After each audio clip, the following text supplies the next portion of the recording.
Good morning, everybody. Welcome to Holiday for Two. I'm Dave, and I hope you're having a good day, and I hope you have a good week ahead. So you're thinking about coming out west to Arizona or to the southwest, and you've heard that there's so many places out here where you can just pull off the road and camp for free. But hold on, wait just a minute. I'm going to give you some information that will help you plan that trip and also talk about some ways to find out whether you're on certain kinds of land where you can camp for free and what the restrictions are. Okay, so let's dive into it. If you're looking for free camping out west, especially in Arizona, watch this video and I'll show you how to find it and give you some tips and some important information. So here we go. So someday when my ship comes in, I know just what we'll do. We'll pack our bags and quit our jobs and have a holiday for two. We'll pack our bags and quit our jobs and have a holiday for two.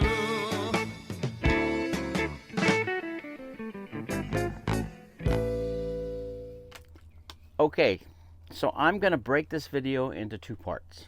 The first part of this video, I'm going to go through the 6 different types of land that you will encounter if you come to Arizona, or actually anywhere in the Southwest, you'll run into the similar types of land. So I'm going to go through the 6 types of land that you'll encounter and give you some little bits of information about each one to help you plan your trip. At the end of the video, the last part, I'm going to give you some apps that you can use on your phone or your computer to help you find what type of land that you're on when you do get here, to make sure that you don't make some mistakes that a lot of people might make. So let's dive into this. First, I'm going to go through the 6 types of land that you will encounter if you come to Arizona, and actually throughout the desert Southwest and a lot of the western states. This will be similar information. Now, those of you that live in Arizona, some of this may be kind of information you already know, but I'm kind of tailoring this for folks who are just getting started and they don't know a lot about this. So what are the 6 types of land that you would encounter out in the desert Southwest, particularly Arizona? First one, private land. Now, private land is exactly that. It's property that's privately owned.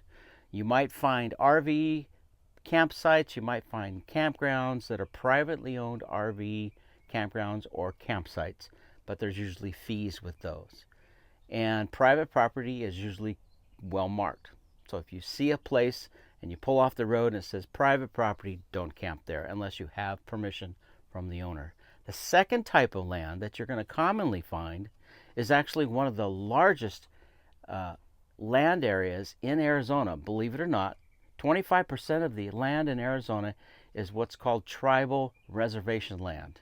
And it's land that's operated by the tribal nations, such as the Navajo Nation, the Salt River Indian Nation, the White Mountain Apache tribes, and so on. Now, there are places on the reservations where you can camp for free, but you will need permits. As with a lot of these, in these areas where you can camp for free, you probably will need permits. And I'm going to put down below in the description below links to help you find some of these most common ones. Like the Navajo Nation has their own website where you can go on to their website and find their campgrounds that they have, as well as getting permits for dispersed camping. But I highly recommend that you get those permits. Don't camp on their land if you don't have those permits. Let's go to the third common type of land. So we had private, and we had tribal lands or reservation lands, and we have the third one, which is a very common type of land you'll run into in Arizona. It's called BLM land, or Bureau of Land Management. Now, BLM land is land that's owned and operated by the feds, by the federal government. This is land that was set aside long ago as sometimes it was considered like just wilderness land. Long ago, when the Department of Interior has what they call BLM land. But there's different uses they use BLM land for. Sometimes they use it for mining. They do set aside some campgrounds on BLM land. But BLM land is the Bureau of Land, BLM, Bureau of Land Management. That's owned by the federal government, and it's operated by the Department of Interior Management. BLM land constitutes about 240 million acres of land throughout the entire United States. So we're talking a lot of land Not all of that's in Arizona, but there's a lot of that is in Arizona is BLM land. Then we have the fourth kind of land, which is state trust land, which is the third largest amount of land. That's 9.2 million acres of land that's in Arizona that's owned and controlled by the state of Arizona. Without getting really technical and detailed about this, state trust land was given to the state of Arizona when it became a state back in 1912. Valentine's Day 1912, that's when Arizona became a state. And when the Arizona became a state, then a certain amount of land was deeded over to the state of Arizona so that they could use it for their own purposes, mostly so they could use it to fund the public school systems, K through 12, as well as universities. There are areas that you can go camp on state trust land, but you need state trust permits. We'll get to a little bit more detail in just a minute. Let's go to the next one, which is forest land. National forest land constitutes about 26 million acres of forested land. This was land that was set aside even before Arizona became a state. Did you know, by the way, just a little side note, what the first forest or national park was in the United States? Little trivia here for you. Yellowstone National Park. Yes. And then several others came after that. But Yellowstone was the first national park, became part of the Park Service. Now in Arizona we have Coconino National Forest, we have Prescott National Forest, we have Apache Sitgreaves National Forest, Tonto National Forest, and a few others that I probably have forgotten. But there's a lot of national forest lands in Arizona, and you can camp on some of these forest lands for free, but there's certain restrictions as we go through those. I'll get to those in just a minute, but just be aware, those are national forest lands that you can dispersed camp on. Now for the last area of land that's in Arizona is what's called wilderness areas. A really good example is Kofa National Wildlife Refuge. Kofa is one of the largest in Arizona, and so Kofa is sort of controlled by the Department of Interior, but it's a little different because it's a designated wilderness area. And each of these areas have different kinds of restrictions as far as camping. There are some areas that you can camp for free, and I'm going to get to these in just a minute. So let's run back through them and give you some information on each of those 6 land areas.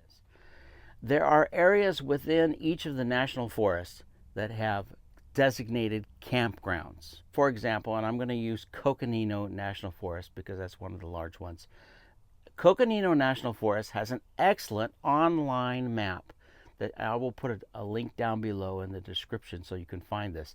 It shows you exactly where you can disperse camp for free, but it also has other areas where you're not able to camp. And usually areas where you're not able to camp on the map, and when it shows you on the Coconino map, they call it the motor vehicle use map.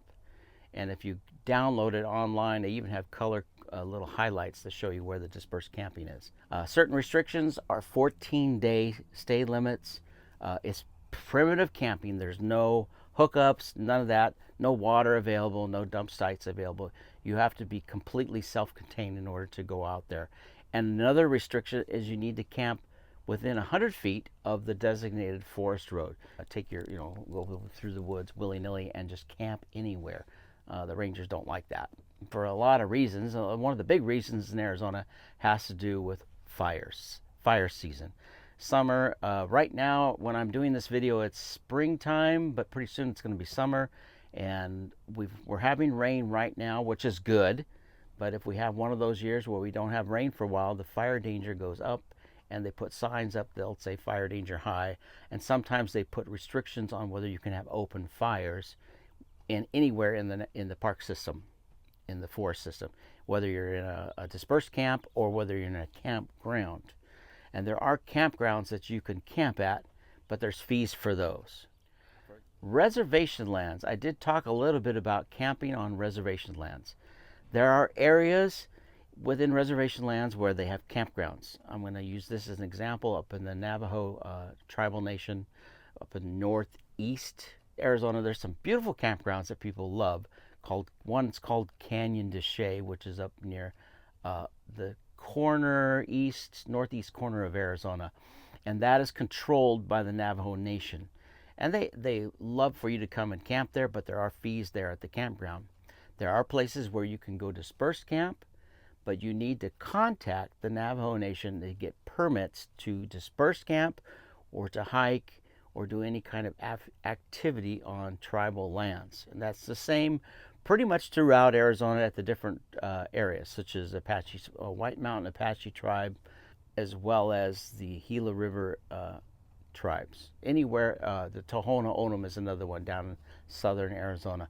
Any of the tribal lands, they have some really nice places to go camp and disperse camp. They have campgrounds. They also have hiking opportunities and fishing opportunities. And they do have their own campgrounds. So just make sure that if you're on reservation land, that you follow their rules, because they are kind of in control of that area. They have their own police force, sheriff's department, and so on. So they are in charge. They set the rules for those areas. So check those links down below for the tribal reservation lands. Let's get to the next one. Now, state trust land, you have to have, there's no areas that I know of in Arizona where you can camp on state trust land for free. There is a way to get a permit online. If you go on the Arizona State Trust Permit website, and I'll put a link down below for this website, you can online purchase a permit to camp on state trust lands. But there is a caveat to that. There's a 14-day limit per year when you use a state trust permit. And same rules apply, 14 days, pack it in, pack it out. A lot of places are kind of primitive, so there's no hookups, no dump stations, and so on. In fact, I don't even know of any state trust land campgrounds. I know the BLM operates some campground and campground areas within BLM land, but I can't really think of any state trust, Arizona state trust land camping areas where there's actual campgrounds. If somebody knows one different, please put it down below and make a comment about that. But as far as I know, there are no designated campground areas on Arizona state trust land. So just be aware of that, and I'll put some information at the end of this for that. All right, let's get to the next land area, is BLM land. Now, one of the most popular BLM areas is near Quartzsite, Arizona, but there are areas near Quartzsite, especially near the town of Quartzsite, where you do have to pay a fee, and they call these areas LTVA, long-term visitor area, and there are fees to stay there. Right now, it's in the process of some of these areas may go up a little bit. I think currently it's like $40 for 2 weeks and $180 for 6 months. But there's been some talk that it may go up a little bit, and I wouldn't be surprised, because Arizona State Park System just recently, as of February, did an increase, and I was disappointed because it kind of caught me by surprise. But all of Arizona State Park campgrounds, and there's some absolutely beautiful ones. I just found out that the state park campground fees went up. I think the average fee for a campground area at the Arizona State Park is $50 a night. And some of those have hookups, but still, $50 a night at a lot of the Arizona State Park campgrounds. We're talking about Patagonia. We're talking about Patagonian Park. Another one is Picacho Peak, which is near Tucson. Catalina State Park, which is also near Tucson. But there's other ones like Alamo State Park, which is near Alamo Lake. So there's a lot of campgrounds that are part of the Arizona State Park system, and their fees have just gone up. So I wouldn't be surprised if some of the other areas have fees that go up. So just be aware of that. All right. And in just a minute, I'm going to give you a couple of apps that you can use to help find whether you are on those areas. Because if you're traveling through Arizona and you pull off the road, there's a good chance if you just pull off the road, you won't know where you are. You won't know whether you're on state land or BLM land, private land, or reservation, because there's a lot of areas in Arizona where it's like checkerboard. You can drive down a dirt road and go from state trust land to BLM land to private land to BLM land to state trust land, all within a couple of miles, and that's not unusual. And so there are a couple of apps that I will show you that will help you find where you are when you're traveling through a wilderness area, or it looks like You're out in the middle of the desert and it looks like there's nothing out here, but you need to know what type of land you're on. And I'll show you how to find that. If you just have a regular road map or you have a Google map on your device, Google Maps is great. I love Google Maps. I love to have paper maps. But paper maps and Google Maps do not show you whether you're on state trust land or BLM land. Not usually. They don't highlight what type of land you're on. And so I will go through and show you which maps are good to use to help you find those. So let's jump to that. And I'm going to be going through a lot of information here in the next few minutes. And the nice thing about watching this on a video is you can always pause it and rewind it if you need to. So I'm going to go through the 6 land types. I'm going to explain a little bit about each one and show you some maps that will help you find what kind of land you are on when you come to Arizona or what you're looking for. As far as private land, I'm going to skip over that because that's real self-explanatory. First, let's start with the tribal nations. And there's several of them here. There's like the Hopi Reservation in the northeast corner, Navajo Nation, like around Chinle. This is where Canyon de Chelly is up in here, and Kayente.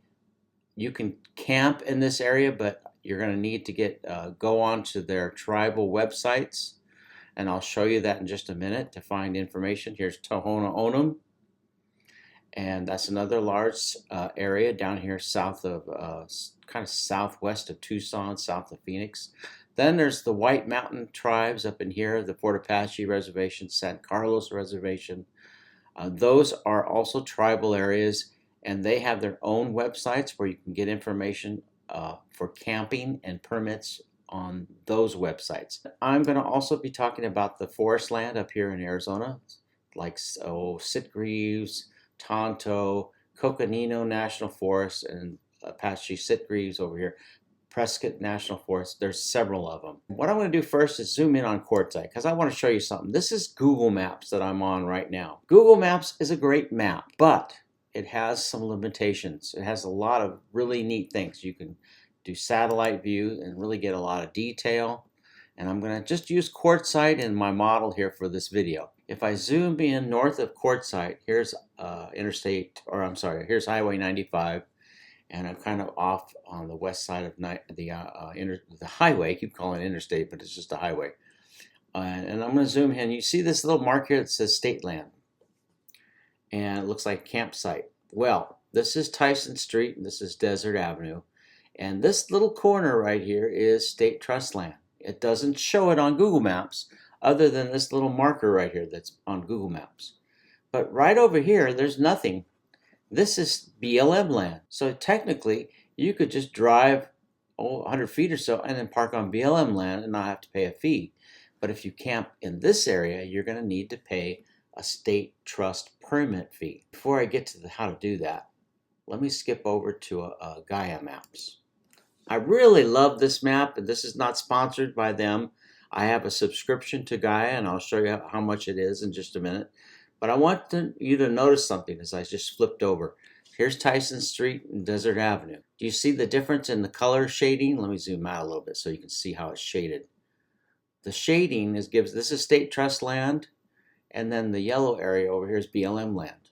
See that? That's why I like Gaia, because Gaia Map does that. They give you a delineation between different kinds of lands. Now, they do have Gaia Maps for your cell phone. You can download the map if you get a subscription. And all you have to do is tap on the screen and it will tell you whether this is BLM land or not. But if I zoom in here, you'll see the little markers. BLM Yuma Field Office, State Trust Land. You see that? Let me back off a little bit and go down over here. Here are some of the wilderness areas that I mentioned in the video. This is COFA. If you go over a little bit, it'll say COFA National Wildlife Refuge. COFA National Wildlife Refuge. This is COFA Wilderness, COFA Wildlife Refuge. And by the way, COFA is King of Arizona. I didn't know that for a long time. COFA, King of Arizona. There was a mine down here years ago, south down here, called the COFA mine, King of Arizona mine. And this is a popular area for people. Overlanders like to come down here and travel the trails. You can camp along these trails. You see these little trails right here. I don't recommend these trails for RVs and Class C's and Class A's. No, no, no. If you have a Jeep or a four-wheel drive vehicle, good ground clearance, and you have tents and stuff like that, or rooftop tents, those kind of things, this is a fun area for overlanding, because you can camp as long as you're within 100 feet of any one of these trails in here. You can't just go off into the wilderness and camp. That's a no-no. There's no fees, but there's a 14-day stay limit in that area. So that's the wilderness area. The BLM land, you see how it's yellowed off here. Notice that there's a little different color right here. That's a paid area. If you stay in La Posa and pay the fee, then they have a dump station. Here it goes. Come down here a little bit, and they have a road here that takes you down. They have some toilets. They have a big water fill station right here. If I zoom in, you can kind of see that. If you have an RV, you can come down this road, dump your holding tank right here in this area, swing over here, fill up your water tanks if you need to, swing around over here, and there's some garbage, big dumpsters right here. You can dump your garbage out and then head back and get on your merry way back to your campground. So do keep that in mind. This is the area, though, that's $40. There's a fee, $40 for 2 weeks, $180 for 6 months, and there's a possibility that those fees will go up for the long-term visitor area, LTVA, long-term visitor area. But if you come up here north of town, let me show you, and stay at High Jolly, there's no fee. You're out of the LTVA area, but it is a 14-day stay limit, and there's a lot of areas out here you can camp, but there's no facility out here. If you need to dump, you have to go all the way down into town to do that, or there are other places in town a little closer, but you may have to pay a fee to dump your holding tank and stuff. So those are some free camp areas. There's also one up north, Plamosa Road, BLM area. This is a free camp area out here. If you're on state trust land, like I showed you down here near Quartzsite, this little corner right here, then you want to go to the Arizona State Trust Land Permit site. Just go to Google, type it in, and it'll pop up here, Arizona State Land Department. Click on this, and you can go in here and scroll down. It's really detailed. I hope you can see all this because there's a lot of stuff here. You're going to look for family recreational permit. Now there's other permits for different things, like to launch boats for large groups. There's even permits to do mining. If you're into mining and stuff, you can definitely check those out. Click on family recreational permit. Make sure you read through all the instructions here and then agree and pay, and then they will bill your credit card for the $20 fee. There is an individual permit. If you're by yourself, then you can get the individual permit for $15. That's good for 1 year. If you read through here, I'm just looking through real fast, but I do believe there is a restriction on 14 days per year. I'm pretty sure that's one of the rules in here. So you read through that, though. I'm sure somebody will make a comment about that. They will confirm that. But I think it's 14 days per year. So like I said, state trust land, you do need to have that permit. On BLM land, you don't need that permit. Now let's go back to Gaia maps. And wilderness areas are the same way. Treat them almost like BLM land. But again, you want to stay on those roads. Saddle Mountain area is a BLM area. I really highly recommend this one. If you're coming out, I did a video on this recently. This is a great spot to kind of get your feet wet. Easy to get in and easy to get out of, and lots of fun hiking. So I'm just going to pitch that for a second. Notice how all these different colors. Here is the San Carlos Apache Indian Reservation. Notice the color differences. That's why I like Gaia maps, because if you travel out here and you've got this on your phone, it will show you exactly where you are when you're traveling along. It'll be like a little blue dot right there, and you'll know that you're in forest land or in reservation land. So let me switch over to another one I like, is OnX Maps. And again, this is not sponsored. I'm not trying to pitch them, but It is a good map. There is a subscription fee, and I'll get to that in just a second. But if you're driving around out here and you say, where am I? I don't know where I'm at. And you have this on your phone, it will actually show you on GPS where you are in relation to what part of the land you're driving down Tyson Street. And let's say you drive down this trail, it'll show you, oh, I'm on BLM land. And all you have to do with Onyx Maps is just click on there and it will show you some information about that land. And of course, it'll also delineate whether you're in Kofa National Wildlife Refuge right up here. In fact, they even have a website you can click on right here, and this will take you to the Kofa website. Voila, magic. I love it. And if you get to the wilderness area website, it'll have maps that you can look at. You can even read up on all the history of Kofa. Important things like leave no trace, dispose of your waste properly. Yes, yes, yes, we want to do all that. And here's some planning things that you can see and do, rules and regulations about using the area. And then if you click on the map, look at this. I love this. It even shows you all the wilderness areas in Arizona. Whoa, sorry about that. All right, so you have all these little yellow areas. These are wilderness areas. This is Kofa Wildlife Refuge right here. So these maps are really helpful if you want to find out where you are. Gaia Maps is a subscription service. You can get a few basic things for free, basic maps, record your activities, create routes. Sometimes they have specials, so watch for those, where you can get a yearly subscription for a lot less. This works out to about $5 a month. That's about $60 a year, but I think you can get that less if you get the annual subscriptions, like $39 or $49. So it's actually better to get the annual subscription than pay month to month. Or if you want Onyx offer, which is actually a really good one too. I have a lot of friends that use this map service for their ATVs and Jeeps and stuff like that, doing overlanding. A lot of overlanders use this. It's a premium service, elite service, and you can get a free trial for like 7 days and just test it out. So I'm not pushing that, but just letting you know that these kind of maps are really great over Google Maps because they will give you lots of information. Let me get back to the Indian reservations. Let's say I want to go somewhere and I want to find camping on an Indian reservation, such as the White Mountain Apache Reservation camping.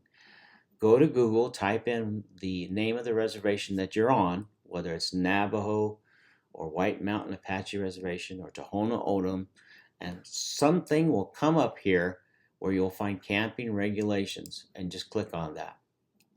And then you'll be able to find right here how much the camping permits are. So one camping per vehicle permit covers a maximum of blah, blah. You can read all this. I'm just going to show you a little bit of it here.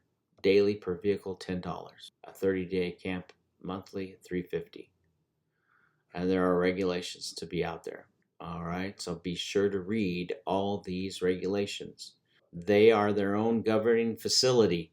If you go to a tribal land area, they are their own sheriff and police department out there. There's Navajo Nation camping, same thing. Type in Navajo Nation camping, and then you can find how to get permits for the camping, hiking, those kind of things.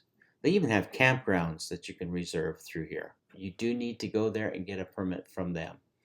And I think you can just get it right online and then download it into your phone and device and have it with you. And finally, last but not least, one of my favorite maps for the forest in Arizona is Coconino National Forest. Has one of the best motor vehicle use maps that I think anybody has. Boy, Coconino, they've got it right on. Let me show you. This is one of the best ones. And you can download it. You go onto their website here through Coconino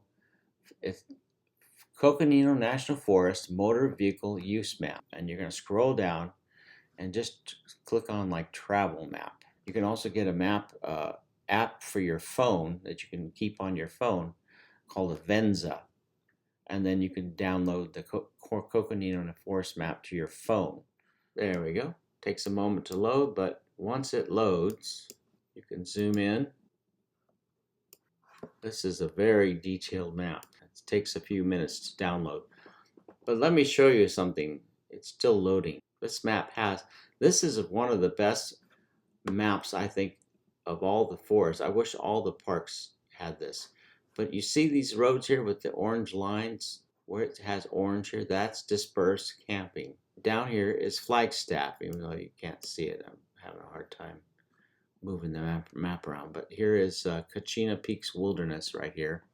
This would be Snowbowl. There it goes. This is Flagstaff down here, where it's red checkers down here. This is the city of Flagstaff. And this is Highway 180. There is one. This is Wing Mountain out here. I don't know if you're familiar with any of these that I'm mentioning, but what I want you to notice is how some of these roads right here have like highlighted orange or yellow. These are all dispersed camping areas. Wherever that road is orange and yellow like that, these are areas where you can disperse camping is allowed. You just have to be careful because sometimes the roads getting in here can be a little rough. Now, one spot that I know I've camped on before and I have a video on is Wing Mountain. Forest Road 222 right here. If you get this on your mobile phone, you can download it ahead of time and have it, and it'll actually work with your GPS so you can see where you are. You need to be within 100 feet of a forest road, like one of these orange roads. So that's Coconino National Forest, motor vehicle use map, Onyx off-road maps, and Gaia maps. And oh, one other really cool website, freecampsites.net. Pick a location. Let's go Buckeye. Now the thing about freecamping.net, freecampsites.net, the thing about this site is it will show you a lot of information. Some of the information that they show you may not be current, so watch out. Like they show you like Walmarts that you can stay at. Free RV parking overnights welcome in this Walmart in Buckeye. But sometimes you just want to watch out. So I don't know how current the information is, but you can always click over here on the side and check it out too. This was last updated January 31st, 2018. So I'd be a little bit suspicious about how update that is. Some of the information is updated, some of it doesn't get updated really often. But this is a really helpful resource, freecampsites.net. I use this once in a while if I want to find something to stay at for free, but do watch out if you use this website, because sometimes the information might be old, or a couple years old, so you do want to check and see just how new this information is. Well, I hope you all found this helpful and useful. A lot of information. Like I said, you can always pause the video and go back and re-watch where I was clicking on some things to show you the websites. I'll also put links to some of those websites down below so you can go to them, the ones for the Gaia maps, the Onyx off-road maps, as well as the Coconino motor vehicle use maps and such. Have a great day, everybody. Safe travels, have fun. This is something I just love to do because I like to go look for these. And I know that was a lot of information, guys. And I put this out there because I know there's people like me who like to have all this information and be informed before you come out somewhere. If I was going to another state and I'm not familiar with that state, these kind of videos are really helpful. And I know people come out here from back east and they're not familiar with Arizona. So I really hope you found some of this information helpful. And don't forget, on the way out your door, please hit the like button. It really helps if you let me know whether you like this video, and put a comments in below. Any information I may have missed, put it down in the comments below, because I was going fast because I didn't want this video to be a long video. I wanted to give lots of information and try to help folks find some free camping spots and enjoy themselves when they come out here. So take care, everybody. Have a good day. Catch you later. Bye.